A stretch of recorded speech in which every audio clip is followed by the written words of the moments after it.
今日嘅題目是方向，請人作者來讀這個經文，馬拉基書3章第8節，讓作者開聲來讀。咱卡可讀出聖之末呢？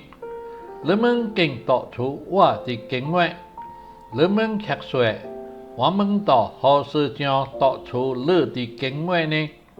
就是你們到登立的集會之職或登向的經文上。舊約向這是把上好的鄉場，有樣有倉闊，還是有幫點，攏總袂使用。今日聖子們竟將甲方向上，家己都覺得是次要嘅、無好嘅、多餘嘅，無愛再來敬拜，衝落來該指一點錢方向本身。方向唔是為教會，還是傳道人無款。保羅若伊無缺乏，但唔是因為教會甲傳道人無缺乏，基督徒就無需要方向嘅。從舊約到新約，能夠真正清楚，集會之職唔是方向，而是登立嘅。無立集職就是讀出新嘅經文，到集職之外再有新方向，那正是真正嘅方向，正是咩事？但新約一切都是主嘅，就不再立集職了。這個是魔鬼嘅欺騙。新約嘅恩典比舊約就更多。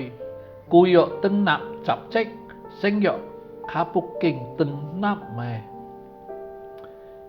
新約成全了舊約，所以新約嘅基督徒是傳揚向上，但從集職個開始啊，咱如果連登立嘅集職都無得，卻那茫茫草量，不要勉強，這個就是繼續虧欠，繼續讀出新嘅經文。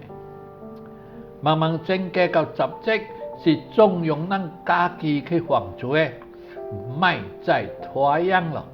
從集職個開始，繼續來整個吧。請人再來讀這個經文，馬拉基書3章8節，作者開聲來讀。咱卡可讀出聖之末呢？你們竟讀出我的經文，你們卻說，我們到何時將讀出你的經文呢？就是你們到登立的集會之職或登向的經文上。